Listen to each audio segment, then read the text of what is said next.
A pretty listing isn't enough for a long stay in Hawaii. Here's how to tell it's actually working in real life. Aloha friend, I'm Milani and this is Aloha We Live.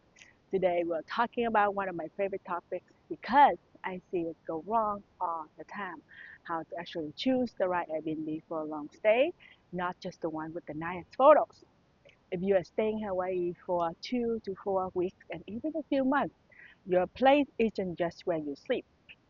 It becomes your office, your living room, your kids' playroom, your kitchen, and your recovery zone after a big adventure day.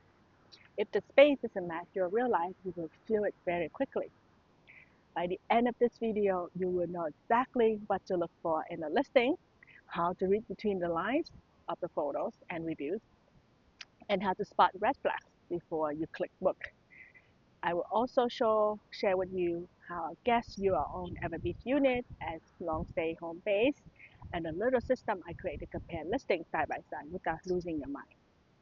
If that sounds helpful, settle it. Imagine we are talking story on the lanai and let's get into it. So tip number one, know your non-negotiable before you even start scrolling. This is where most people go wrong. They open the app, they get hypnotized by the pretty pools and the deco and forget what they actually need to be comfortable for 30 to 90 days. So before you shop, answer a few questions. Are you working remotely? How many true bedrooms do you need? Do you need a real kitchen or do you okay with a kitchenette? Do you have a car? Do you absolutely need air conditioning in the bedroom? If you are family or remote worker, those answers will shape everything. For example, a cute studio with a hot plate might be fine for a 3-night trip, but week 3 or a long stay with kid, no table and nowhere to make a Zoom call, that get old really fast. In our old place here in Ewa Beach, our long stay usually have a few non-negotiable. Separate bedroom, a kitchen, strong Wi-Fi, and a space to work. If that sounds like you, those are the things you want to filter for right away, not just nice deco. Tip number 2, study the layout, not just the styling. So listing will tell you slip 6 or slip 4, but how those beds are arranged matter way more than the number. Look for floor plan, look for pieces to piece it together from the photos. Is one bedroom right next to the living room TV?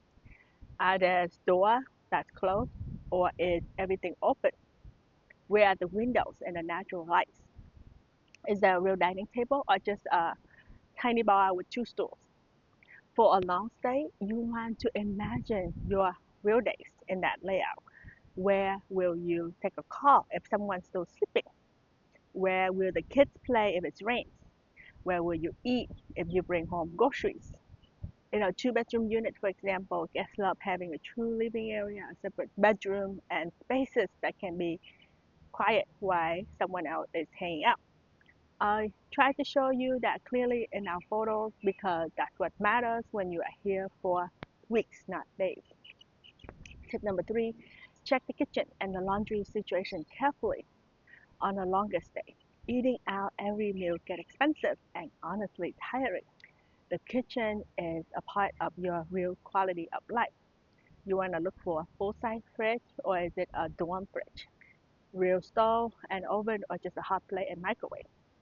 Enough counter space to prep food, basic cookware and utensils visible in the photo or listing description. Same with laundry. For a 2-night visit, laundry doesn't matter. For a month, it matters a lot. If there's in-unit laundry, share laundry on the side or nothing at all. One of the reasons families and remote workers choose our unit suite here in Ewa Beach is because they want a kitchen and easy laundry. If you know that's important to you, treat it like a non-negotiable, not a bonus. If you are finding this helpful, go ahead and like this video and subscribe to Aloha We Live. It helps more long stay visitors find honest planning tips before they book. Tip number 4, look for a real workspace and proof of strong Wi-Fi. If you are working remotely from Hawaii, this is huge. A bar stool at the kitchen counter might be okay for one afternoon, but your back and neck will be so mad at you by week 2. In the photo, look for a table or desk where you could realistically set up a laptop, a chair that looked like you could sit there for a few hours. Mention of great Wi-Fi, remote work, or work from here in the description or in the review. Reviews are gold here. Scroll and see if anyone especially mentioned working Zoom or Wi-Fi. If you're still unsure, message the host and ask. A good host will be happy to tell you the internet speed or at least reassure you that previous remote worker has been fine. In our listing, we call this out on purpose because so many of our guests are working from Hawaii. If the place doesn't mention Wi-Fi at all, or it looks like you'll be working from the couch with no table inside, that might be a sign to keep looking. Tip number 5, investigate noise and surroundings, not just the inside. A listing can look beautiful inside, but the outside environment affects your sleep and sanity. Use the map, zoom in, switch to satellite view and street view.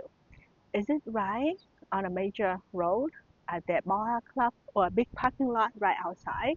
Is it under a fly pad or next to something industrial? Then check review for words like noisy, street noise, neighbor, construction, quiet, peaceful, sleep great. On the west side where we are oceanfront in a local neighborhood. You will hear the wave, kids playing sometime, normal neighborhood life, but you are not above a bar. For many long-stay guests, that balance is exactly what they want. Real neighborhoods, ocean style, and quiet nights. If quiet important to you, weigh that heavily when you compare listings. Tip number 6, read review like a detective, especially for longer stay. Don't just look at the star ratings, read what people actually say. You are looking for a review that sounds like, do any reviews mention staying for a month or longer? Do they talk about cooking, working, or traveling with kids? Do they say things like feel like home, we were comfortable for the whole month, or perfect for remote work? Also notice how the host responds to the review. Do they sound kind, calm, and proactive? When something small go wrong, do they handle it well?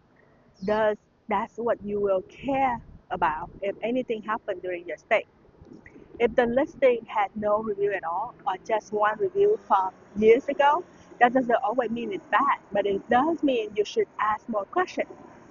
By the way, if you are starting to collect multiple favorites and feeling overwhelmed, I actually make a Oʻahu long stay planner bundle with an Airbnb comparison checklist and a red flag checklist built in. It's a simple way to light up your top options side by side to see which one really fits your life, not just your eyes. I'll link the bundle down in the description under trip planning tools. Tip number 7, read house rules and policy like you will actually live there, not just visit. For a long stay will matter more.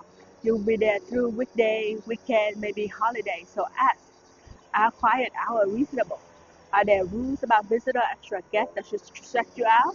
Is it kid friendly or not? Suitable for children? Is smoking around anywhere near where you actually be?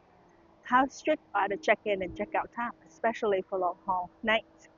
You want to feel like the rules match your lifestyle and values.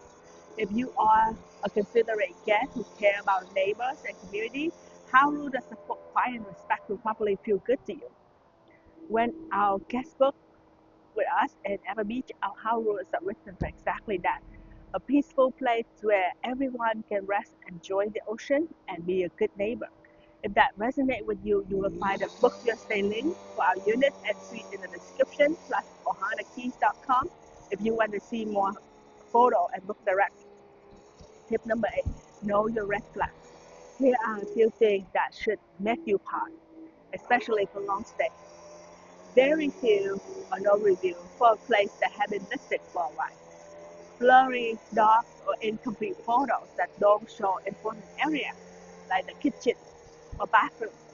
Vague descriptions that don't mention Wi-Fi, parking, or AC in a hot climate. Lots of reviews mentioning cleanliness issues or communication problems. How rules that feel aggressive or hostile instead of clear and respectful. One or two small quirks are normal, but in real life, but a pattern of bad communication, cleanliness issue, or surprise fee is not fun for 30 days. In a long stay planning bundle I mentioned earlier, I built a red flag checklist so you can run through for each listing, so you are not relying on your memory at midnight after an hour of scrolling. That link below if you want a ready-made system. Tip number 9, compare listings with a simple scoring system, not your feeling. Once you got, say, 3 to 5 contenders, don't just stare at the photo and try to figure it out. Give each one a little score for the things that matter most to you, like layout, space, kitchen and laundry, workspace and Wi-Fi, noise level surrounding, host communication review, the cost for your full stay. If that long stay planning bundle, I walk through exactly how to do that on a single sheet. You can see which listing actually supports the life you want to live here in Hawaii. It turns I'm overwhelmed into, okay, this one clearly wins for how we live.